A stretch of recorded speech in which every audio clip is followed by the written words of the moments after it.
Williams. So today we welcome Keller Williams Luxury Mexico, and we are going to start off with Mauricio Telly, who is our Director of Luxury for KW Mexico. However, he's not with us today because he's truly international. He's actually in your neck of the woods, Angelo. He's in Italy right now. And however, let's go to the next slide. And we have Tanya with us today, Estella, Daniel, and Mauricio, who is our Director of Luxury, will be giving you a quick message. Hello everyone, this is Mauricio Telly, the head of the luxury division in Mexico. As you can tell, I won't be able to attend this Zoom call live, but I'm leaving this recording so you all have an overall view of Mexico. Mexico is the neighbor of the United States on the south, and we have a common border for about 2,000 miles. And we also border with the Pacific Ocean on the west coast, and on the east coast we border with the Gulf of Mexico and the Caribbean. Mexico has some destinations for foreigners, like in the coastal lines, they love to be near the water because we have great weather. We have sunny cities all year round. We don't have snow here. So I'm gonna name some destinations that are great for foreigners. Like in the Baja, we have La Paz, we have Cabo, and then we have Rocky Point. We have on the Pacific also, we have Vallarta and Riviera Nayarit. Then in the Mayan Riviera, we have Tulum, Cancun, nowadays Merida. And then we have inland, we have some colonial small cities where foreigners love to be, like San Miguel de Allende, Querétaro, and other small cities. And then we have three major cities in our country, starting 2 hours just south of the US border with Texas. It's Monterrey, a very industrialized city and also with a lot of financial businesses. Then we have Guadalajara, with a great industry where tequila actually is from. And then we have Mexico City with over 20 million inhabitants. Foreigners love Mexico, and let me tell you why. First of all, the weather is just incredible. The people is really warm and welcoming. And third, the property prices is just very, very, very low. What you can buy in the United States, you can double or triple it in Mexico, and also taxation for properties is just incredibly low. So we can work this in detail with my colleagues that will be attending this panel, but I hope to see you soon. We love to receive referrals, and I will see you in Vegas.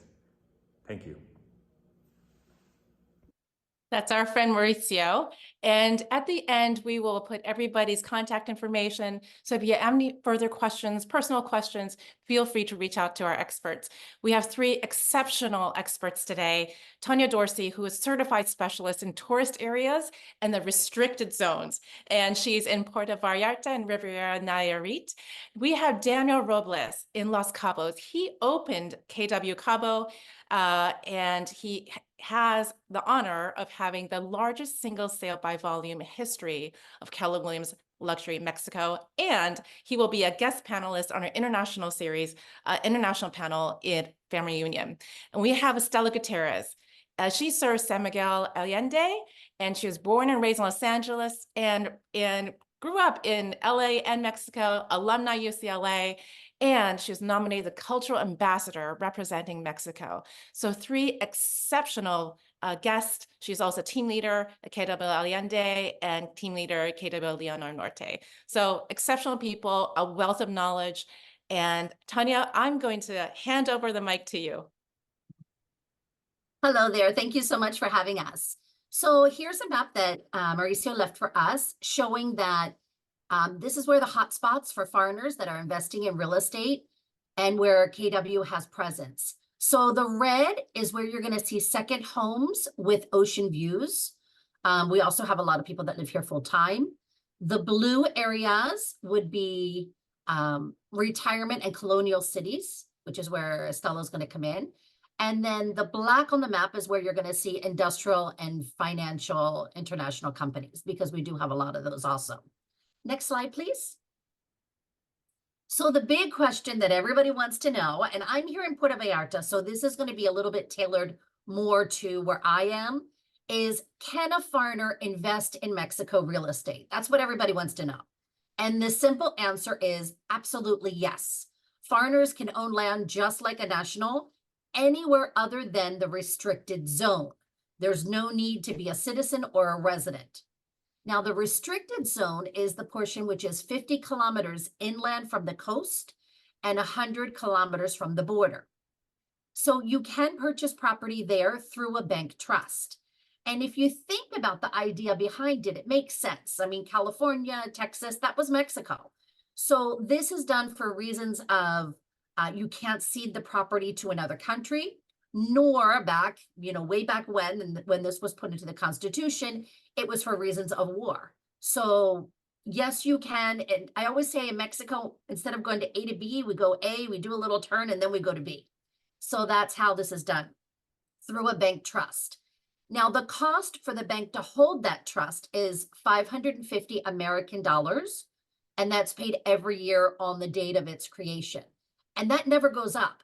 So the trust will expire in 50 years after the original creation date, and then you would need to renew it. But 50 years and 49 years from now, it's still going to be 550 American dollars per year, which, as you know, with inflation, it's just going to be a small number. So can you lose? This is what I always hear. A question is, can I lose it if the bank goes bankrupt? If it's not really mine? Well, that's not true. It is a federally protected, and it's not an asset of the bank. So if something were to happen to the bank that you have your trust in, it would just go to the next bank. Now, the bad news is the 550 per year, but the good news is our property tax is ridiculously low. So this is an example of one that I just helped a client pay for this year for a $465,000 condo. They paid $256 for the year, the entire year, which is amazing. So this is one of the reasons that people really like Mexico, because the cost of living is, very low. So in the trust, you can name your beneficiaries. It can be a trust, it can be a USA or Canadian corporation, and this actually supersedes any will. So it makes it very seamless. It's basically just hand over the documentation, that's it. And there's no inheritance tax. So a lot of times, which people feel that, oh, I can't purchase direct, I have to purchase through a trust. But what they don't know is a lot of times Mexicans choose to purchase through a trust in areas that trusts are available, because it just makes it seamless. So for me, if I had 3 properties and 3 children, I would do one in each name, or I would do, if I had 1 property and 2 children, I would do 50-50, and it just makes it very easy. Now, all of the purchases here for real estate have to go through a notary. And a notary is very different in Mexico than it is in the United States or other places. A notary here is a very experienced attorney, and it's a very, very high position appointed by the governor. There's about 1 notary for every 30,000 inhabitants. And when you're appointed for life. And most notaries, their parents were notary, and it's handed down through generation. But it is a very important position here in Mexico. So you can actually even purchase property here without ever coming. We had this happen during the pandemic. People purchased property and sold property, and they never actually stepped foot in the country. And then when you go to sell, this is where you would want to be a resident.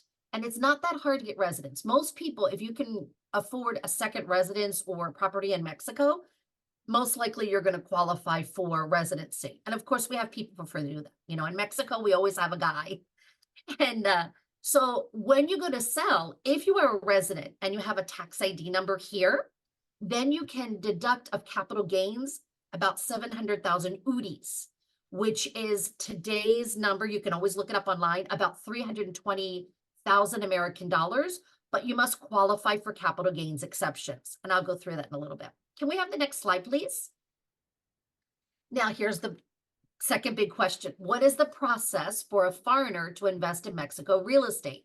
So if there is an MLS in the area, you want to look for a certified or accredited realtor. Not all areas in Mexico do have an MLS, but if they do, you really want to find an agent that has taken the time to get trained. We don't have license in many places, but we do have certification and to be accredited. We believe that's changing at the moment, and I hope so. So we have, the first step is we have an interview to be sure that what your future lifestyle looks like. You know, it's a really big question that I have with clients is I want to have a really big interview. Like, what is your day-to-day? What is your idea? Because people are coming from other countries a lot of times. I mean, we really have clients from everywhere all over the world. And we want to know what is it that their dream lifestyle looks like. And then from there, we can recommend different areas.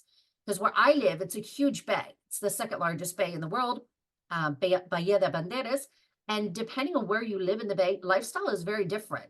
So it's really important to have those questions so we have, you know, happy buyers. And most buyers here are cash buyers. You can get a loan here, but most people either buy cash or get a loan back home because interest rates are quite high. They're like 10-ish. And I say ish because it changes all the time. Tanya, And when you say yes. loan back home, Mhm. you're saying they can obtain a loan in their home country? Yes, but normally it would be not specifically for purchasing a property out of the country. It would be like Understood. a loan on a property that they already have, or, you know, some other way, but it's not Understood. specifically going to buy for Mexico. It's just getting a loan back home. Okay. Mhm. And the one good thing is we're very bilingual. So our contracts, like if I'm doing a contract, it's probably 17 pages. And on one side it's Spanish and on the other side it's English. And every little detail is spelled out as to escrow, inspection, removal of contingencies, where the closing notary will be, dates. Everything is actually spelled out in that contract. So it makes it very clear and very, you know, it takes the guesswork out of it for the clients. So I think that's really important. Standard in my market, and this is not all markets, but standard here is we always suggest that they use escrow. There's a lot of places that don't, but we do here in Puerto Vallarta. And I know that Estella and Daniel also use escrow. So the standard is to put 10% into escrow, and that's usually within 5 to 7 business days of an offer being accepted. And that costs about 750 American dollars, depending on which company people choose. And then we do an inspection. I always suggest that everybody does an inspection. Sometimes we have to say, you know, really it's important. But I think that, you know, we're not talking about 3 pesos, and it's definitely a well-spent money to do an inspection. So the people that I particularly, my clients have used that are happy with, they'll give a detailed report, like with videos, photos, you know, a lot of different, it takes the guesswork out of it. Like there'll actually be an infrared camera that tells you, you know, the temperature of the air conditioner coming out. And then the next thing is we revise the documentation, and based on that, we remove contingencies. And then the next step would be to put 50% of the closing cost at the notary office so they can start the process. Closing costs are paid by the buyer here. And the part of that is a transmissions tax that varies by state. I'm actually in 2 states, Jalisco and Nayarit, and one of those is 2 and the other is 2.5%. And then if they assume the trust, it will be like $750 to $1,000 if they assume the trust that's already on the property, if there is one. Or if they want to get a new trust, it's about $1,500 to $22,000. And then just to give you an idea of what our closing costs are, it's hard to give a percent because some of the costs are percentage and the other ones are standard fees. So it really depends on the purchase price. But let's say that the property was $590,000. It's going to be about $20,000 for closing costs. So it is quite high. Yet we have so many other benefits. So what we do is we either get a permission, if it's a new trust, we get a permission from the Department of Exteriors to have a foreigner purchase in the restricted zone. Or if it's already a trust there, then what we do is we advise of the change. And then creating that bank trust, it gives you Mexican buying rights. And then the other 90% and the rest of the notary fees would go into escrow about 7 business days before closing. And our closing times are about 2 months, at least in our area with foreigners, because of the permissions that we need to get and the trust that we need to create. And what I love about this is it makes it very simple because we all sit down at the table at the same time, and we at the notary's office or your power of attorney if you're not here, and we sign the deed, and at that same time we sign to distribute escrow. So nothing's done before or after. It's all done at the same time. And you can actually even purchase through an LLC through a trust. So that makes it, so that's the gist of, how can a foreigner purchase in Mexico?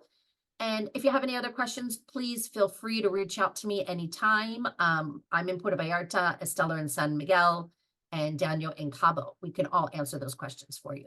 Thank you, Tanya. So do we establish a trust first, and how long does that take before we start the process, or you're doing it all together? We're doing it all together based on the property. Normally in my area, most likely there's probably already a trust.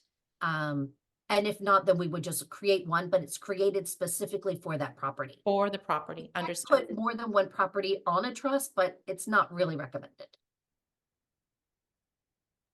Excellent information, really precise. Thank you. Absolutely. All right, next slide. Now we get to see the homes. Yes. Yes. So this is our ultra luxury. It's a place called Ranchos. It's very discreet. If you would drive by it on the highway, you would never even know it's there. It looks like an abandoned road. And then once you get in, there is this spectacular area called Ranchos in Punta Mita. Punta Mita is our north point of the bay. And as you can see, I mean, we have properties of $15 million. These are 5 bedrooms, 5.5 baths, and it's 11,000 foot compound and directly beachfront. And people purchase this to use, and they're also renting it out. So the rental is about 5,500 American dollars per night. This slide and the next one cannot be reproduced on any website, just so you know. Can we go to the next slide, please? Okay. And here's another one. This is La Punta. This is villa number 9. And this is a similar area, very close. Again, beachfront. You can see the beautiful sunsets, and a little bit different. This one has 6 bedrooms, 12,000 square foot, sleep 16, and the rental starts at $6,000 per night. How is the Airbnb market right now? Oh, Airbnb is fabulous. We have people here that are here now that are trying to book for next year, and things are already booked. People, when they come here, they usually book before they leave for their next trip.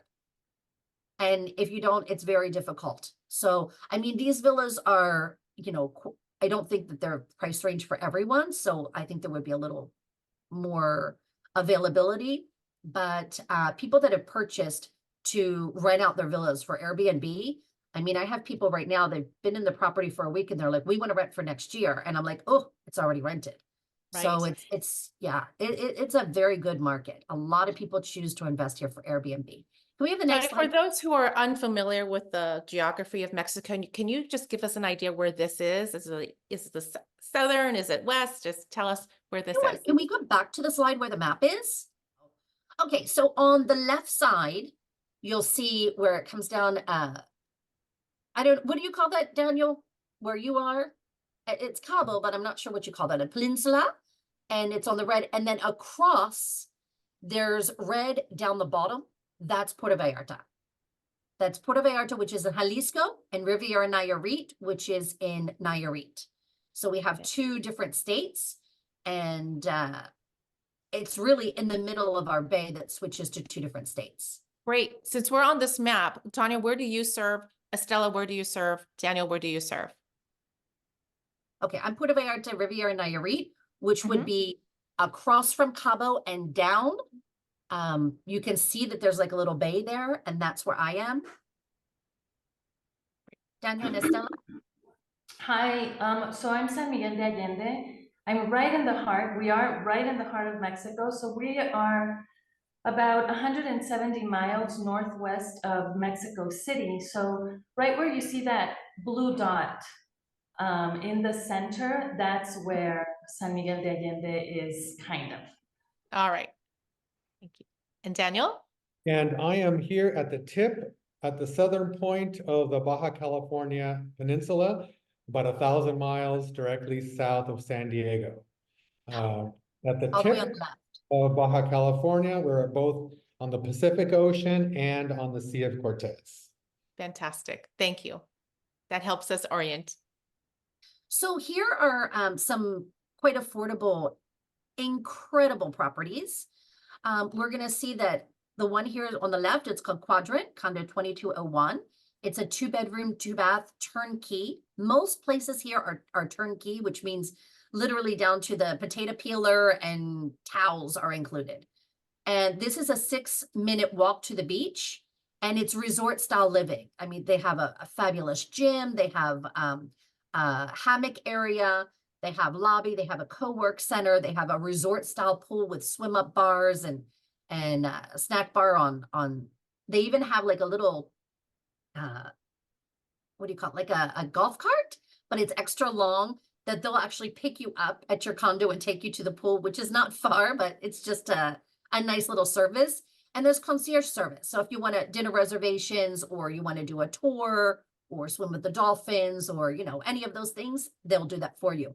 And on the right side is Blue Horizon. This is a 1-bedroom, 2-bath, oceanfront. And as you can see, the photo there, that's the view from the bed. I always say that's the money shot. What do you see when you open your eyes? And the bottom is Los Arcos, which are the big rocks in the middle, which is a national park.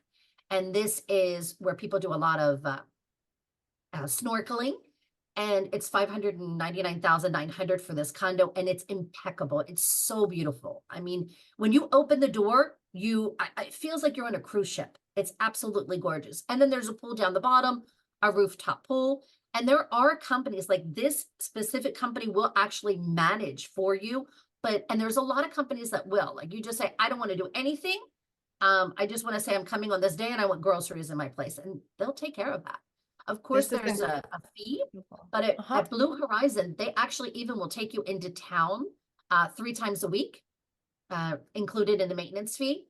And like, you can have your bills paid for you. It's quite nice. So What that's are the maintenance Vallarta, fees? and we're Because here in it Vallarta. sounds so luxurious, the full concierge service. What are the HOA fees? Well, for Blue Horizon, it is $6 per square meters. So about $800 a month. It's higher there because of all the services that are included. It includes water. It includes a full-time concierge. It includes maid service 3 times a week, where they'll clean your condo for you and drive you to town and pick you up. You can do your Costco run, you can go to the beaches, and it includes all of that. So it's quite nice. And at Quadrant, it's about 300 American dollars per month. So it's, it's quite reasonable. And please reach out to me. I have a lot of people that, we're in Keller Williams and we like to show that we're global. So I always make a Google Drive of my properties with videos and photos that are non-branded that I'm glad to share with anybody that asks. So you can put it on your social media and, win-win. That's wonderful. Thank you. Thank you.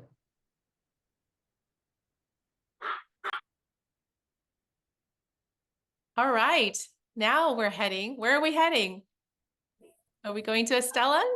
We're heading to San Miguel de Allende. My name is Estela Gutierrez, and I'm initially was born in Los Angeles, and I arrived in San Miguel de Allende 10 years ago because I used to go to San Miguel with my mom and fell in love.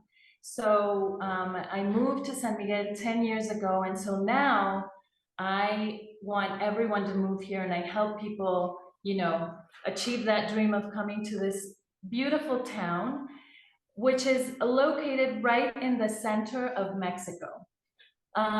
We are not in the restricted zone. That's a huge difference between our markets. You can buy property in your name in San Miguel de Allende. The deed goes in your name. And the purchase process is very similar to what Tanya just described. We do use escrow as a standard here in San Miguel de Allende, and all of our closings are with an escrow. And I don't want to get into that whole purchase process thing right now, but if you have any other questions, I just wanted to let you know that there's a difference in the restricted areas. So these pictures I have here are what you can expect when you come to San Miguel de Allende. The one on the left is a street called Aldama, and it's one of the most photographed streets in the world. San Miguel de Allende has been given the title of world's best small city 5 times in a row, and it has also been titled best city in the world by Travel and Leisure 5 times. So we really are a magical city. We're known for cobblestone streets, as you can see in the picture, galleries, boutique hotels, culinary scene. It's a very cultural town, and that's why people come once and fall in love. Can you go to the next slide, please? This is what you can find in downtown. I put a picture of a door in the prior slide because this is what you find behind the San Miguel doors. So there's books and literature about it, like what is behind the walls and the doors of San Miguel, and it's this. This is what you can expect when you are looking for a home in Centro. This would be considered our luxury area, would be Centro, which is downtown. Everything is walking distance, view of the parroquia, which is our parish or church, which was on the other slide where you could see the street going to the parroquia of San Miguel. And everybody wants to be there. Everybody wants to walk. Everybody wants to walk out of their door, walk out of home and go to a restaurant, meet in the jardín, like the central garden called the jardín, and walk. So a luxury home in San Miguel de Allende would have views, and it would be walking distance. So anything 10 minutes, it's not in miles, it's how long does it take to walk to Centro in minutes. This is what you see in Centro and what we would consider luxury. Can you go to the next one, please? Stella, what would be the price point on this property? So if you want to be right in Centro, you will not find anything below $2 million. There could be there are $1 million home properties, but something like this would be in the $3 million range. My dream just got popped. Well, I can, the thing is, it's because of the size. If you, Right. And one of the most important questions you ask someone when they're moving to San Miguel is, do you really want to walk everywhere? Because as charming as it is, it's also, you are in a Mexican town, and people want to come and live that, like you live the music and the people, but it's also the music and the people and the fireworks, and the parties, Yes. Yes. And so what I was going to talk about in the next one is that because Centro is a very finite market, we are seeing a trend moving towards the outskirts of the city, like maybe 20 minutes away, which is nothing when you're coming from LA or I don't know, any other, places where 45 minutes is normal drive to work. So we're seeing a trend that's moving towards vineyards. And so the vineyards are really saving our luxury market because you have the same luxurious, exclusive environment, but it's outside. So you have a little more quiet and still have that feeling. And 20 minutes away from Centro is really not that far away when you're coming from any other city in the US. Thank you. And so, going back to your question, because I don't want to pop your bubble, there are properties in Centro walking distance that will start around the $400,000 mark.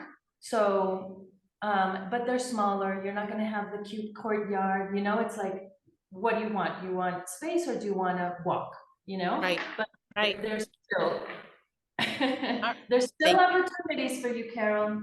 Oh, good. Brady and I will start a fund right now. Yeah, do one All right. one more slide Yes. for me. So this is a picture of a home, I believe, that's a vineyard also, but it doesn't show the vineyard. And one of the most iconic things you want in a property in San Miguel is the terrace, because like I said, everybody wants that view of the parroquia. It's that church that you see at the end. And so view, walking distance, and a beautiful terrace to see the sunsets in San Miguel is what makes our properties luxury. So, I mean, I can talk more about what our, you know, who buys here and our price ranges a little more, but maybe we can do that in the Q&A, or what do you Sure, think? that would be wonderful. Okay. All Thank you. right. All right, Thank we're you. passing the floor to Daniel. Yes, hi, good morning, everyone. It's really nice and sunny here, 80 degrees. I hear it's pouring rain in California right now. And so we're just 1,000 miles south, quick 2 hour flight from LAX or San Diego or San Francisco. And we definitely are in a privileged location here in Cabo. I think Cabo has been the standard for luxury and service here in Mexico. Started back in the late 50s, early 60s. And that luxury service is now branched out into where Tania is, the Riviera Maya, and definitely where Estella is in San Miguel de Allende. You're having some really high-end developments and hotels that are being built at this point in time. But here in Cabo, we have had lately a shift in buyers in the past, I would say, 5 years. Normal before it was when I was here 15 years ago and I got here 16 years ago, it was a typical retiree. Now we're having families with children. So I'm having to recommend schools, international school. We have a great selection of international schools. Education is taught in English and in Spanish. And the credits are interchangeable with the US and Canada as far as credits. So a lot of younger couples are finding that as an attractive point. The question I saw in the chat was, do we have Airbnb? How is the Airbnb rental market? Very strong. It's very strong. We don't have not nearly as many restrictions. I'm so sorry for this chain here. Let me take that out. We don't have any restrictions as far as short-term rentals in most of our developments. The higher end you go, I would say when you get up to about $20 million, they do not like to see rentals at all. Just so you know, that's just the way it is. This slide here is where the market center is located in Palmilla. Palmilla is a master plan community where we have 2 golf courses, a shopping center, and at least 4 different residential districts. If we can go to the next slide, what I am offering now, it's the development, it's called Reserva. These are mountaintop and cliffside homes, condominiums. They start right now at $5.8 million. You're looking at about 5,000 square feet of living space. Price point, or somebody brought up the property taxes. Property taxes in Mexico, as you've heard, are ridiculously low. Property taxes on a $5 million property, just so you have an idea, I paid taxes yesterday for a client, and his property tax for the entire year of 2024, this property is valued at $5 million, is $3,000 for the entire year. So Does it fluctuate? Does it change year to year? this one hasn't changed. No, it was the same last year, actually. And each city is different, but no, it hasn't changed between last year and this year. It was the same exact amount. He may list it later this year. And obviously he's gonna ask for, for around 6 million. So whoever buys it is gonna obviously pay a higher tax. So, yeah, this is kind of, can we go to the next one? So this is still Reserva. These are typical of the views that we have here in Palmilla. This master plan community.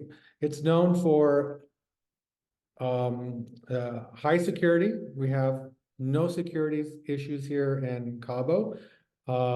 Everything is, we wouldn't be attracting all the high, Hollywood stars that come down here on the weekends. If we had any issues. Everybody asked me, how's the security in Cabo? And the two questions they asked me, how's security in Cabo and can I buy property in Mexico? And we covered that. So security definitely is not an issue here in Cabo. That's spectacular. Okay, Reserva. Yeah, this is still Reserva. This development is selling quite well. Even though with a price point of 5.8, we are selling, let's see, one next week. Clients are coming in, and we already closed one last year in November. So it's doing quite well. Thank you so much. And that was spectacular. We went to the beach, then to the city, old town, and then back to the beach.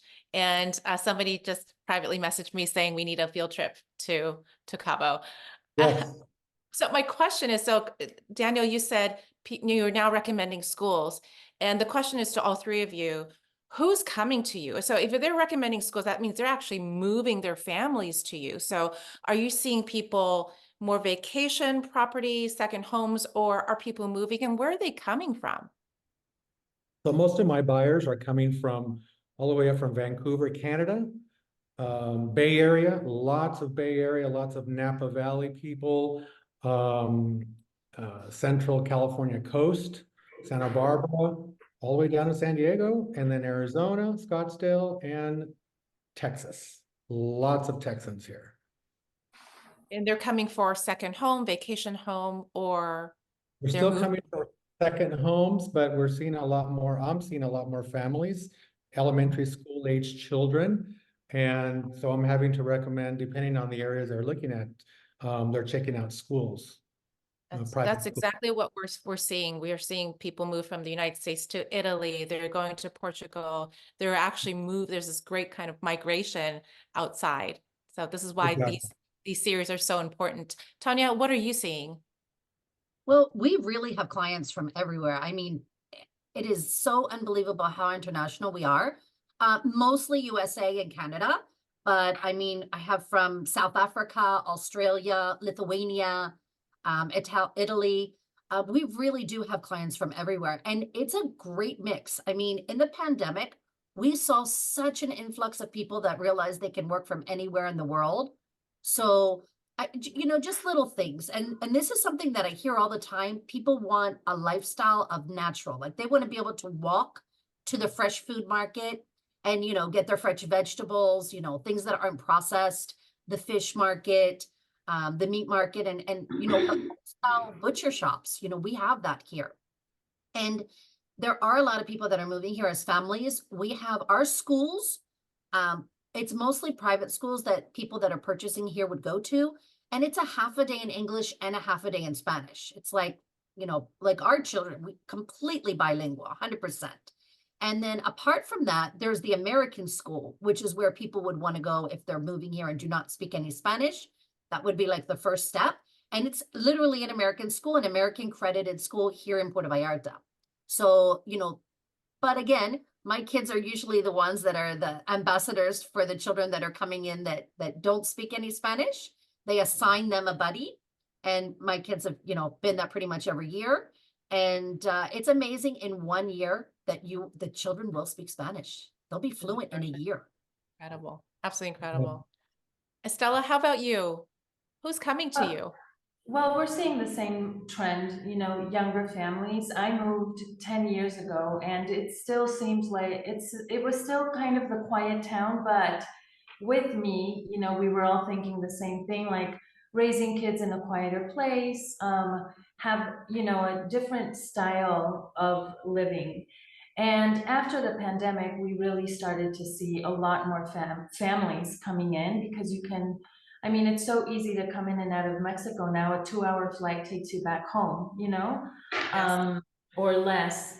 So the people we're seeing nationality-wise, US mostly, and where are they coming from? Texas, LA, you know, the closer. And that's why San Miguel de Allende is so attractive, because you don't really need to take a plane. You could drive, although taking a plane is super quick to go to the Leon International Airport.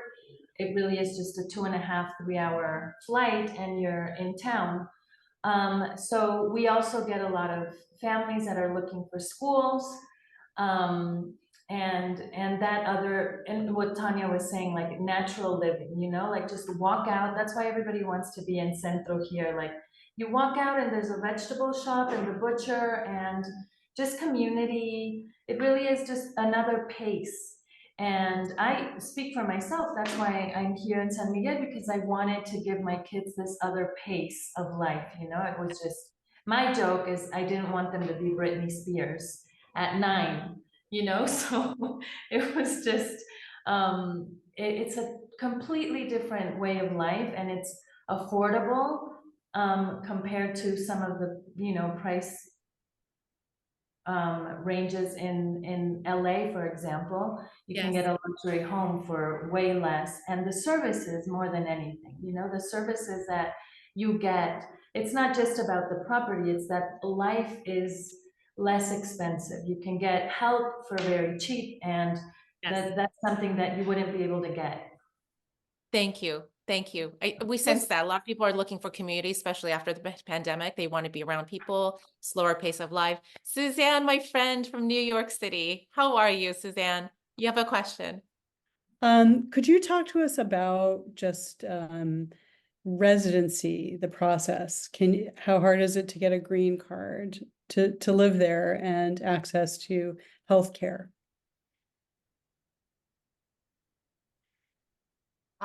Anybody Okay. can answer. Yeah. Oh, I'll tell- So thanks. for here in Puerto Vallarta, we have a lot of medical tourism. It's a big thing here that people fly in, they, you know, do whatever they need to do, whether it's, you know, plastic surgery or knee surgery or dental work. And, you know, they fly in, they stay here, they have a vacation and they fly home, and it's still half the price or more. For me, for my family, we do not have health insurance except for major medical, because I would never take the time to put in a claim or anything like that. Like I can go see, I saw a specialist just 2 days ago. I got an appointment one day to the next, and I paid 800 pesos, which was, you know, $45. If I'm or my children are sick, we go to the corner. We have bilingual doctors. Very well. I mean, nobody's rushing you in and out. You are not a number here. You are very well taken care of. And it's 500 pesos. So that's like $27 to have 24-hour walk-in medical care. It's amazing. As for residency, like I mentioned, pretty much if you can buy a second home here or purchase a $500,000 property, you're going to qualify for residency. I never pretend to know what that is, because as soon as you know what it is, they're going to change it on you again. But again, in Mexico, Daniel, I'm sure Estella, we always have a guy. I would say, yeah, we've got a guy for that. We always say, I just pass you the number. For I me, love that's it. Eric speaks English, and he's going to take care of getting your residency. And then there's simple tricks, like when you're going to sell a property, you want to have your residency and your tax ID number. And just by saying that, you know, this is your primary residence, and you put your tax ID number on your electric bill, that's how you deduct taxes. There's so many little things that we know. And we have a guy that'll do it for you. So it's a nice lifestyle. And one thing people really love here is, for example, for like 500 pesos a day, you can have somebody come in and clean your house, an apartment, and make, like, for example, they make us fresh juice waters. I have cucumber and mint right now, and then Jamaica flower, which is the hibiscus flower that she's making literally behind me at the moment. And these are just, great perks of life. Yeah, I and wish I had someone making that for me. quality of life is much better here, I have to agree. Yeah, After sounds like it. There's, it depends on why you're interested in becoming a resident also, because there's many ways to do it. First, you can become first like what do you call it? Resident, not a temporary resident, and then a permanent resident. And so there's many ways to do that. If you just want to come and rent and see if you like the place, then you're a temporary resident. And then you go through the process of becoming a permanent resident.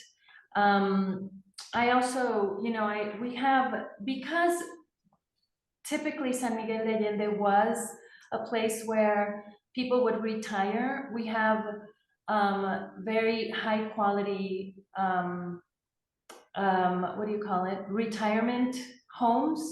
And it was a retirement destination before, the world now has opened up so that people can come at younger ages and,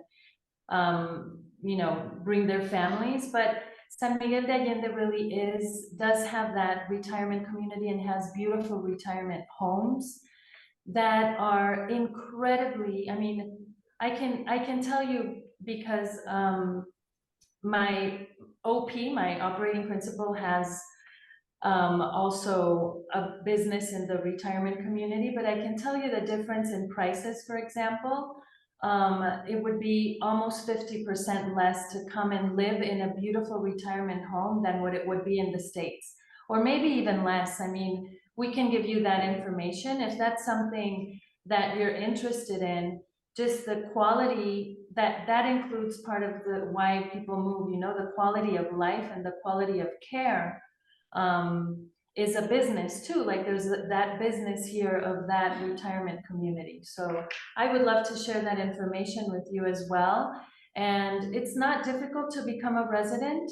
It's easy to become a temporary resident. Once you have a property, then you can become a temporary resident. And we do recommend that you become a temporary resident when you already bought a property and you want to sell, so that you can take advantage of tax incentives that are given to Mexican property owners, like exempting capital gain tax. So if you weren't a permanent resident and you were wanting to sell the property that you bought, you would be paying up to 30%, tax on the sale. But if you are a permanent resident, you have the benefits and I forgot the word, but to sell or the benefits of a Mexican, so you have you own property like a Mexican, so then you could take advantage of that. Okay. Thank you so much. It was There very, would be people. Mhm. yes. Thank you. Well, yes, thank you for these answers. Just for the sake of time, I want to thank everyone for being here, our panelists. Wow, I learned so much. And it looks like we'll be taking a trip down to Mexico very, very soon. I'm actually just winking at my husband already. So we have all of your emails here is in chat. Thank you, Glenifer, for running the slideshow. And if you'd like to reach out to our panelists, please do. They'll be happy to share their listings with you. And please look for them on social media. Go on KW Luxury, the official Facebook page. Now there are several KW Luxury Facebook pages. Make sure you go to the official one, KW Luxury Official, and we can connect there. And for everybody traveling to family reunion, if I don't see you before, be safe, be well, safe travels. I can't wait to hug you. And thank you again, panelists. This was exceptional. Thank you, everyone.